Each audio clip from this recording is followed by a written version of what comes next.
உள்ளாட்சி அரசு செய்தியால் இணைவோம். திமுகவை குறை சொல்லியே அரசியல் செய்ய வேண்டாம் என்ற கட்டாயத்திற்கு விஜய் தள்ளப்பட்டுள்ளதாக முன்னாள் அமைச்சர் செந்தில் பாலாஜி தெரிவித்துள்ளார். கோவை அவிநாசி சாலையில் உள்ள தனியார் ஹோட்டலில் ஒருங்கிணைந்த கோவை மாவட்ட திமுக நிர்வாகிகள் ஆலோசனை கூட்டம் நடைபெற்றது. இந்த கூட்டத்திற்கு முன்னாள் அமைச்சரும் திமுக மண்டல பொறுப்பாளருமான செந்தில் பாலாஜி தலைமை வகித்தார். கூட்டத்திற்கு பிறகு அவர் செய்தியாளர்களை சந்தித்து பேசினார். அப்போது அவர் கூறுகையில், திருப்பூர் மாவட்டத்தில் நடைபெறவுள்ள மகளிர் மாநாட்டில் சுமார் 50,000 மகளிர் பங்கேற்க உள்ளனர். 29ஆம் தேதி முதலமைச்சர் திருப்பூர் மாவட்டம் பல்லடம் வருகிறார். கோவை மாவட்டத்தில் வெளியிடப்பட்ட வரைவு வாக்காளர் பட்டியலில் தகுதியானவர்கள் எவரேனும் நீக்கப்பட்டிருந்தால் அவர்களை மீண்டும் சேர்க்கும் பணிகள் முன்னெடுக்கப்பட்டு வருகின்றன என்றார். மேலும் கோயம்புத்தூரில் 6 லட்சம் வாக்காளர்கள் நீக்கப்பட்டுள்ளதாக கூறப்படுவது குறித்து அரசியல் கட்சிகளுக்கு இன்றுதான் பட்டியல் வழங்கப்பட்டுள்ளது. பட்டியலை முழுமையாக ஆய்வு செய்த பிறகே உண்மை தெரியவரும். குடியிருப்பு மாற்றம், இடம்பெயர்வு போன்ற காரணங்களால் சில பெயர்கள் நீக்கப்பட்டிருக்கலாம். விடுபட்ட தகுதியான வாக்காளர்களை சேர்க்க தேவையான நடவடிக்கைகள் எடுக்கப்படும் என தெரிவித்தார். பாஜக தலைவர் திமுக கள்ள ஓட்டுகள் நீக்கப்பட்டுள்ளதாக கூறியிருப்பது குறித்து அவர் பேசுகையில், 10 ஆண்டுகளாக கள்ள ஓட்டுகள் போடப்பட்டதெல்லாம் அவர்கள் கண்ணுக்கு தெரியவில்லையா? அப்போது நல்ல ஓட்டாக இருந்தது, இப்போது கள்ள ஓட்டாக ஆகிவிட்டதா என்று கேள்வி எழுப்பினார். வாக்காளர் பட்டியல் நேர்மையாக இருக்க வேண்டும் என்பதே திமுகவின் நிலைப்பாடு எனவும் கூறினார். விஜய் திமுகவை தீய சக்தி என்று விமர்சித்து குறித்து பேசிய செந்தில் பாலாஜி, திமுகவை விமர்சனம் செய்யாமல் யாராலும் அரசியல் செய்ய முடியாத ஒரு சூழல் உள்ளது. திமுகவை குறை சொல்லியே அரசியல் செய்ய வேண்டும் என்ற கட்டாயத்திற்கு சிலர் தள்ளப்பட்டுள்ளனர் என செந்தில் பாலாஜி விமர்சித்தார். மேலும் இந்தியாவிற்கே வழிகாட்டும் முதல்வராக மாநில தமிழர் முதல்வர் உள்ளார். அரசுக்கு ஆலோசனையாக வரும் கருத்துக்களை நிச்சயம் ஏற்றுக்கொள்வோம். மக்களுடன் மக்களாக அரசியலை திமுக முன்னெடுத்து வருகிறது. எங்களுக்கான பலம் தேர்தல் களத்தில் நேரடியாக பணியாற்றுவது என்றார். தைப்பொங்கல் பரிசு தொகை குறித்து அது குறித்து முதலமைச்சர் தான் அறிவிப்பார் என கூறினார். கோவை தொகுதியில் போட்டியிடுவது குறித்து எழுந்த கேள்விக்கு, சமூக ஊடகங்களில் வரும் தகவல்களை நான் பெரிதாக எடுத்துக்கொள்வதில்லை. 10 தொகுதிகளில் வெற்றி பெறுவதே எங்களின் முதல் முயற்சி என செந்தில் பாலாஜி தெரிவித்தார். மகளிர் அணி மாநாடு, குறிப்பாக மேற்கு மண்டலத்தினுடைய மகளிர் அணி மாநாடு திருப்பூர் மாவட்டம் பல்லடத்தில் நடத்துவதற்கு முதலமைச்சர்கள் அனுமதிகளை வழங்கி அதற்கான அறிவிப்புகளை வெளியிட்டிருக்கிறார்கள்.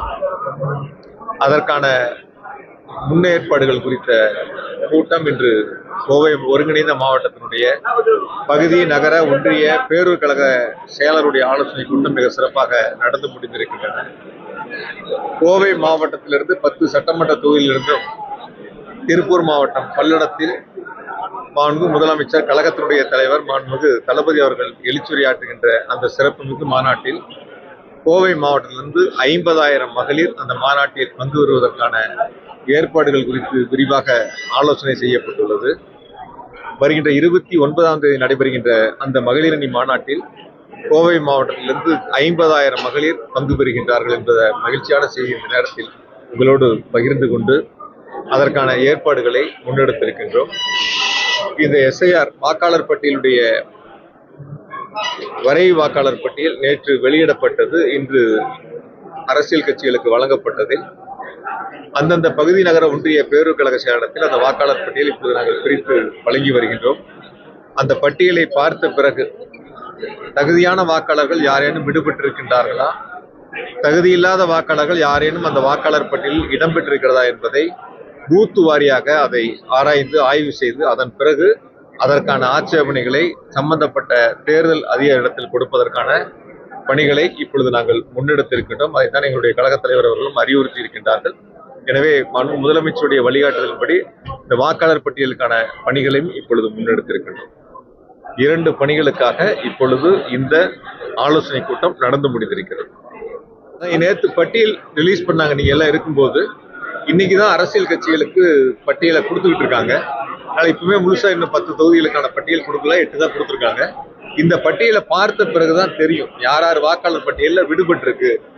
ஒரு கால் தகுதியான வாக்காளர் விடுபட்டிருக்கா அல்லது தகுதியற்றவங்க யாரும் சேர்ந்திருக்காங்களா அப்படிங்கிறத பட்டியலை பார்த்த பிறகுதான் அது சம்பந்தமான கருத்துக்களை சொல்ல முடியும். பட்டியல் இப்பொழுது பிரித்து நாங்கள் அந்தந்த BLA 2 கொடுத்து அது சம்பந்தமான ஆய்வு அதை ஆராய்ந்து பார்க்க போறோம். பார்த்த பிறகு முடிவு பண்ணலாம். என்னை பொறுத்த வரைக்கும் அது எப்படி இருக்கும்னு நான் நினைக்கிறேன் அப்படின்னு கேட்டீங்கன்னா, ஒரு இடத்துல குடியிருந்தவங்க இடம் மாறி இருக்கலாம், முகவரி மாற்றம் சம்பந்தப்பட்டவங்க இருக்கலாம், இறந்த வாக்காளர்கள் இருக்கலாம். அது மாதிரி இருக்கக்கூடியவங்க அதிகமா அந்த பட்டியலில் இடம் பெறாம இப்ப நீக்கி இருக்கலாம். அதையும் இப்ப பார்த்தோம்னா தெரிஞ்சிடும்.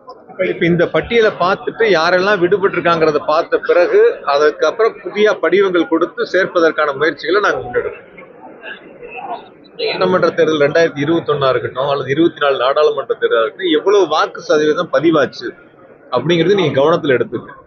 இப்ப எவ்வளவு பதிவாயிருந்தா ஏன் மீதி இருக்கக்கூடிய வாக்கு சதவீதம் பதிவாகல? இப்ப 80% ஆயிருக்குன்னா 20 ஏன் ஆகல, 75 தான் ஆயிருக்குன்னா 25 ஏன் ஆகல அப்படிங்கிறத பார்த்தோம்னாலே அதுல இறந்த வாக்காளர் இருக்காங்களா அல்லது முகவரி மாற்றவங்க இருக்காங்களா, ஒரு இடத்துல குடியிருந்துட்டு இன்னொரு இடத்துல போய் அந்த இடத்துல வாக்காளர் பட்டியலை சேர்த்திருக்கும் போது இங்க ஓட்டு போட வரமாட்டாங்க. அதனால பதிவு சதவீதம் குறைவதற்கான வாய்ப்புகள் இருக்கு. அதனால இப்ப இந்த பட்டியலை பார்த்தோம்னா முழுசா தெரியும் எந்த அளவுக்கு. அதாவது நேற்று வெளியிடப்பட்ட வாக்காளர் பட்டியல்ல நீக்கப்பட்டவங்க கூட எந்த ஆண்டு சேர்க்கப்பட்டவங்க, இது செய்யறது முழுக்க தேர்தல் ஆணையம், வழிகாட்டு முறைகளை கொடுக்கறதே தேர்தல் ஆணையம், மாவட்ட ஆட்சியர் மாவட்ட தேர்தல் அதிகாரியா இருக்காங்க. அவங்க எலெக்ஷன் கமிஷன் என்ன சொல்றாங்களோ அந்த பணிகளை அவங்க செய்யறாங்க. அதையால இதெல்லாம் ஒரு காலகட்டங்களில் சேர்த்த. ஏற்கனவே 10 வருஷம் அவங்களோட கூட்டணியில் இருக்கிற அதிமுக தான் ஆட்சியில் இருந்துச்சு. அப்ப அந்த 10 வருஷங்கள் இந்த கள்ள ஓட்டுகள் அவங்க கண்ணுக்கு தெரியலையா, இல்ல அவங்க கூட்டணி ஆட்சி இருக்கும்போது அவங்களுடைய கண்ணுக்கு தெரியலையா? இப்பயும் அவங்களோட கூட்டணியில் தான் இருக்காங்க. அப்ப அப்பொழுதெல்லாம் அது கள்ள ஓட்டா நல்ல ஓட்டா இருந்துச்சு, இப்ப கள்ள ஓட்டா தெரியுதான்னு கேக்குறாங்க. நயினார்நாதன் தெரியும், தெரிஞ்சுமே இந்த கருத்தை சொல்லியிருக்காரு. அப்படின்னா அவங்க 10 வருஷம் கூட்டணியில் இருந்தவங்க, ஆட்சியில் இருந்தவங்க, இவங்க கூட்டணியில் இருந்தவங்க, அப்பெல்லாம் அவங்களுக்கு தெரியாதான்னு கேட்குறாங்க. பொதுவா வாக்காளர் பட்டியல் ஒரு நேர்மையான வாக்காளர் பட்டியலா, தகுதியுடைய வாக்காளர் பட்டியலா இருந்துச்சுன்னா தேர்தலை பொறுத்தவரை எதிர்கொள்வதற்கு ஒரு வசதியா இருக்கும். இந்த பட்டியலை பொறுத்த வரைக்கும் நீக்கப்பட்டவங்களையும் புதிதாக சேர்க்கப்பட்டவங்களையும் திரும்ப நம்ம ஒரு முறை பார்க்கணும். ஏன்னா பட்டியல் இன்னைக்கு கொடுத்துருக்காங்க, கொடுத்த பட்டியலை முழுமையா பார்த்த பிறகுதான் யாராவது விடுபட்டு இருக்கா இல்ல யாராவது தகுதி இல்லாமல் சேர்ந்திருக்காங்களான்னு பார்த்துட்டு முடிவு செய்யணும். அதாவது நான் ஏற்கனவே பல முறை சொல்லியிருக்கேன், பழைய அரசியல் கட்சிகளா இருந்தாலும் புதிய அரசியல் கட்சிகளா இருந்தாலும் திமுகவை விமர்சனம் பண்ணாம அவங்க அரசியல்ல இருக்க முடியாதுங்கிற ஒரு சூழல் தமிழ்நாட்டில் இருக்கு. திமுக விமர்சனம் பண்ணா மட்டும்தான் அவங்க அரசியல் களத்துல நிக்க முடியும் அப்படிங்கிற அந்த சூழல் இருக்கக்கூடிய காலகட்டங்கள்ல திமுகவை விமர்சித்தே ஆக வேண்டும் அப்படின்னு கட்டாயத்திற்கு அவர்கள் தள்ளப்பட்டிருக்கின்றார்கள். அது யதார்த்தமான ஒரு சூழல்.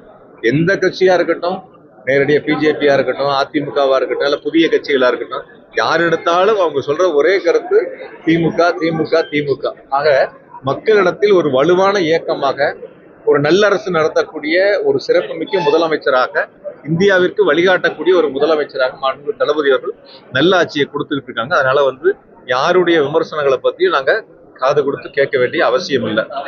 அரசுக்கு நல்ல ஆலோசனையை சொல்லக்கூடிய கருத்துக்களா இருந்தா நிச்சயமா நாங்க அதை காது கொடுத்து கேட்டு அதற்கான பணிகளை செய்வதற்கு முயற்சி எடுப்போம். அதனால அரசியல் சம்பந்தப்பட்ட விமர்சனங்களை வைக்கக்கூடியவர்கள் எந்த கருத்துக்களை சொல்றாங்களோ அது அவங்களுடைய கருத்துக்களா நீங்க எடுத்துக்கிட்டு போங்க. எங்களை பொறுத்த வரைக்கும் எங்க இயக்கங்களை பொறுத்த வரைக்கும் பேரறிஞர் அண்ணாவா இருக்கட்டும், முத்தமிழ் டாக்டர் கலைஞர் அவர்களா இருக்கட்டும், நம்முடைய மாநில முதலமைச்சர் தளபதி அவர்களா இருக்கட்டும், மக்களுக்கான ஒரு அரசை நடத்திட்டு இருக்கிறாங்க. அதனால யாருடைய விமர்சனங்களையும் நாங்க காது கொடுத்து கேட்க வேண்டிய அவசியம் இல்லை. எல்லாரும் அப்படிதானே சார் சொல்றாங்க. அதிமுக கேட்டீங்கன்னா எங்களுக்கு திமுகவுக்கு தான் போட்டிங்கிறாங்க, புதுசா வந்தவங்களை கேட்டீங்கன்னா எங்களுக்கு திமுகவுக்கு தான் போட்டிங்கிறாங்க. இன்னும் கட்சிகள் யார் எடுத்தீங்கன்னாலும் அவங்க அந்த கருத்துக்களை தானே சொல்றாங்க. அதனால மக்களிடத்தில் இருக்கக்கூடிய, இன்னும் நான் சொல்றேங்களா, மக்களிடத்தில் இருக்கக்கூடிய ஒரு முழுமையான மக்களுடைய ஆதரவை பெற்ற ஒரு இயக்கமாக திராவிட முன்னேற்ற கழகத்தை மாநில முதலமைச்சர் தளபதி அவர்கள் வளர்த்திருக்கிறார். அந்த அளவுக்கு அடித்தட்டு மக்கள் வரைக்கும் இயக்கத்தினுடைய அரசினுடைய திட்டங்களை கொண்டு சேர்ந்து இயக்கத்தை வலுப்படுத்தி இருக்கின்றார். நிச்சயமாக இந்த தேர்தலை பொறுத்த வரைக்கும் கோயம்புத்தூர் மாவட்டத்தில் நீங்க பொறுத்திருந்து பாருங்க, 2026 தேர்தல் முடிவுகள் திராவிட முன்னேற்ற கழகம் தலைமையிலான கூட்டணி ஒரு மகத்தான வெற்றி பெறும். எங்களுக்கு போட்டியா? நாங்க யாரையும் போட்டியாளரவே பார்க்கலையே. நாங்க மக்களோட இருக்கிறோம், மக்கள் இயக்கமா தலைவர் நடத்திட்டு இருக்காங்க, மக்களுக்கான திட்டங்களை கொண்டு போய் சேர்க்கிறாங்க. நான் யாரையும் குறைச்சு மதிப்பிடல. எங்களை பொறுத்த வரைக்கும் நாங்க வெற்றி பெற வேண்டும், மக்களுக்கான திட்டங்களை கொண்டு சேர்க்க வேண்டும் முனைப்போடு இருக்கும். அதனால யாரையும் நான் குறைச்சும் மதிப்பிடல, யாரையும் நான் குறைவாகவும் சொல்லல. அதனால எங்களுக்கான பலம் தேர்தல் களத்துல பணியாற்றிட்டு இருக்கோம். அப்ப இயக்கத்தினுடைய பணிகளை செஞ்சுட்டு இருக்கோம், ஒரு பக்கம் அரசினுடைய பணிகள் நடந்துருக்கு. ஏன்னா அது என்கிட்ட கேட்குறீங்க, அதெல்லாம் முதலமைச்சர்கள் அறிவிப்பாங்க. அது மாதிரி இருக்கிறதெல்லாம் கொள்கை ரீதியானதெல்லாம் முதலமைச்சர்கள் அறிவிப்பாங்க. முதலமைச்சர் அறிவிப்பு பிறகு நான் உங்ககிட்ட பேசுறேன். இன்னைக்கு 2-3 நாள் பார்த்தேன், சோசியல் மீடியாலையும் போயிட்டு இருந்து. இப்ப நீங்களும் கேட்குறீங்க. சோசியல் மீடியா பார்த்தா நானே தெரிஞ்சுக்கிட்டேன். சோசியல் மீடியா பார்த்த பிறகுதான் நானே தெரிஞ்சுக்கிட்டேன். எனக்கு நல்லா தான் இருக்கு கரூர் தொகுதி. தொடர்ந்து என்னை ஜெயிக்க வச்சுக்கிட்டு, தொடர்ந்து எனக்கு கரூர் மக்கள் ஜெயிக்க வச்சுக்கிட்டு தான் இருக்காங்க. 5 தேர்தலில் நின்று 5லையும் ஜெயிச்சிருக்கிறேன். அதனால சோசியல் மீடியாலையும் நீங்களும் தான் அந்த கருத்துக்களை கேட்கறீங்க. நல்ல தொகுதி, நல்ல மக்கள் என்னை அன்பா பாசமா வச்சிருக்கிறாங்க. இன்னும் என் மேல நம்பிக்கை வச்சு தொடர்ந்து ஆதரவு கொடுத்துருக்காங்க. கரூர் எனக்கு நல்லாதான் இருக்கு. அதனால உங்களுக்கு அப்படிப்பட்ட சந்தேகம் தேவையில்லை. சமூக வலைத்தளங்கள்ல யாரோ ஒருத்தர் பேசுறத ஒரு பொருட்டா நம்ம எடுத்துக்க வேண்டியதில்லை. அதனால இங்க கோவையை பொறுத்தவரை எங்களுடைய இலக்கு, தலைவர் எங்க எல்லாத்துக்கும் இருக்கிற கட்டளை 10 தொகுதிகளில் நம்ம ஜெயிக்கணும், அதுக்கான களப்பணியை ஆட்டணும் அப்படிங்கிறத நாங்கள் எல்லாரும் மாவட்ட செயலர் நிர்வாகிகளாக சேர்ந்து அந்த பணிகளை பார்க்கணும். நிச்சயமா பொறுத்திருந்து பாருங்க, நல்லது நடக்கும். 29 மகளிர் மாநாட்டுக்கு தான் வர்றாங்க. 29ஆம் தேதி மாலை நடைபெறுகின்ற மகளிர் மாநாடு திருப்பூர் மாவட்டம் பல்லடத்தில் இருக்கிற மாநாட்டுக்கு தான் வர்றாங்க. அதுல கலந்துக்கிட்டு இங்கே எதுவும் நிகழ்ச்சி இல்லை, இங்கே எதுவும் இல்லை. அது ஒன்லி இயக்கம் சார்ந்த நிகழ்ச்சி, அதுல மட்டும் கலந்துக்கிறாங்க. உங்களிடம் ஒரு திருப்பி கேள்வியை கேட்கின்றேன். காங்கிரஸ் அரசாங்கம் விட்டு சென்ற பொழுது இந்திய அரசினுடைய கடன் எவ்வளவு, இப்பொழுது பிஜேபி அரசாங்கம் பதவியேற்ற இந்த நாளில் கடன் எவ்வளவு என்பதை நீங்கள் என்னிடத்தில் சொல்லிவிட்டு அந்த கேள்வியை கேளுங்கள். பிஜேபி அரசாங்கம் வாங்கின கடன் எவ்வளவு, இந்த 10-11 வருஷத்துல பிஜேபி அரசாங்கம் வாங்கின கடன் எவ்வளவு கூடி இருக்கு அப்படிங்கிறது நீங்க அதை எடுத்து பார்த்துட்டு இந்த கேள்வியை எங்களிடம் கேளுங்க. நாங்கள் இளைஞரணி மாநாட்டை பொறுத்தவரை எங்களுடைய துணை முதலமைச்சர் அவர்கள் மிக பிரம்மாண்டமாக ஒரு எழுச்சி மிக மாநாடாக திருவண்ணாமலையில் மிக எழுச்சியோடு நடைபெற்ற மாநாடு முடிந்திருக்கின்றன. அடுத்த மாநாடு எங்க என்பதை எங்களுடைய இளைஞரணி செயலர்கள் அறிவிப்பாங்க. இப்போ எங்களுக்கு மகளிரணி மாநாடு நடத்துவதற்கான அந்த வாய்ப்பை தலைவர் கொடுத்துருக்காங்க. இளைஞரணி மாநாடு அறிவிப்பு வந்த பிறகுதான் எங்களுக்கு தெரியும் யார் எங்க நடத்துறாங்க, எந்த பகுதியில் நடத்துறாங்க. திருப்பூர் மாவட்டங்களில் பொதுவா இந்த குப்பை எடுப்பது சம்பந்தமான ஒரு பிரச்சனை ரொம்ப நாள் போயிட்டு இருக்கு. தீர்வு காண்பதற்கான முயற்சிகளை அரசாங்கம் எடுத்திருக்கு. எந்த பகுதிகளில் அந்த குப்பைகளை கொண்டு போய் நம்ம கொட்ட போனாலும் அந்த இருக்கக்கூடிய மக்கள் கடுமையான எதிர்ப்பை தெரிவிக்கிறாங்க. அதுக்கு ஒரு மாற்று வழிகளை இப்பொழுது அரசாங்கம் ஆராய்ந்து கொண்டிருக்கிறது. விரைவில் அதற்கான ஒரு நல்ல தீர்வு எட்டப்படும். நீங்க சொன்ன நபரு நாடாளுமன்ற தேர்தலப்ப நிறைய வாக்குறுதி அள்ளி விட்டாரு, நீங்க எல்லாம் வானலாவிய புகழ்ந்து எழுதுனீங்க. வாக்கு எண்ணிக்கை முத நாள் பாத்தீங்கன்னா ஆங்கில தொலைக்காட்சி வரைக்கும் பேட்டிகள், லைவ் அப்படியெல்லாம் ரொம்ப பரபரப்பா போயிட்டு இருந்தது. ஏதோ ரிசல்ட்டே வந்துட்ட மாதிரியும் அங்க அடுத்த பதவியேற்பு விழாவுக்கு போயிட்ட மாதிரியும் அப்படி ஒரு பரபரப்பு நீங்களாம் சேர்ந்தா உருவாக்குனீங்க. இன்னைக்கும் அதே சூழலை தான் சில பேர்த்துக்கு உருவாக்கிட்டு இருக்கிறீங்க. வீட்டுல கிளம்புறதுல இருந்து போட்டு லைவ் போட்டு ஒரு ஒத்த காரை காட்டி லைவ் எல்லாம் போடுறீங்க. அது பொதுவா சார், உங்க கம்பெனியில ஒரு ஜிஎம் நியமிக்கிறது நீங்க நியமிக்கலாம். சில பேர்த்துக்கு மட்டும் சொல்றேன், உங்க கம்பெனியில எந்த போஸ்ட் வேணாலும் நீங்க கொடுக்கலாம். ஆனா முதலமைச்சர் தேர்ந்தெடுக்கிறது ஒரு தொலைக்காட்சியோ ஒரு பத்திரிகையோ பார்த்து முடிவு செய்ய முடியாது. நீங்க பத்திரிகை எழுதுறவங்க இன்னாருதான் அப்படின்னு எழுதுறத மக்கள் தீர்மானிக்க மாட்டாங்க. மக்கள் தான் அதை தீர்மானிக்கணும் யார் முதலமைச்சருங்கிறத. ஒருத்தர் புகழ்ந்து எழுதுனதுனாலயோ, ஒருத்தர் 3ஆம் பக்கத்துல செய்தி போடுறதுனாலயோ, இன்னொருத்தர் 6ஆம் பக்கத்துல செய்தி போடுறதுனாலயோ மாற்றங்கள் உருவாக்கிட முடியாது. மக்கள் தான் யார் முதலமைச்சர்ங்கிறத தீர்மானிக்கணும். அதனால நீங்க சொல்றக்கூடிய நபர் என்னெல்லாம் சொன்னாரு, ஏதாவது ஒண்ணு இருக்கா? நான் கேட்கிறேன், கோயம்புத்தூர் நான் அன்னைக்கே கேள்வி கேட்டேன், ஆர்ப்பாட்டத்தப்ப அண்ணகிட்டையும் கேட்டேன். ஏதாவது பிஜேபி அரசாங்கம் ஆட்சி பொறுப்பேற்ற இந்த 10-12 ஆண்டுகள்ல கோவை மாவட்டத்திற்கு என்று ஒரு சிறப்பு திட்டத்தை செயல்படுத்தியிருக்காங்க. ஒரு திட்டத்தை நாங்க செஞ்சோன்னு பிஜேபி சொல்லுவோம்.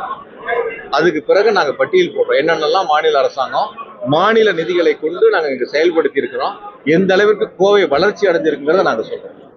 அதனால ஒன்றிய அரசை பொறுத்த வரைக்கும் எய்ம்ஸா இருக்கட்டும், மெட்ரோவா இருக்கட்டும், எதுக்குமே நிதியும் கொடுக்க மாட்டாங்க, செய்யவும் மாட்டாங்க. தமிழ்நாட்டினுடைய வளர்ச்சியில் பிஜேபிக்கு அக்கறை இல்லை. அக்கறை இல்லாத ஒரு கட்சியில் இருக்கிற நபரை பத்தி நீங்க பேசுறீங்க. அதனால அதை பத்தி நாங்க பேச வேண்டிய அவசியம் இல்லை. நன்றி.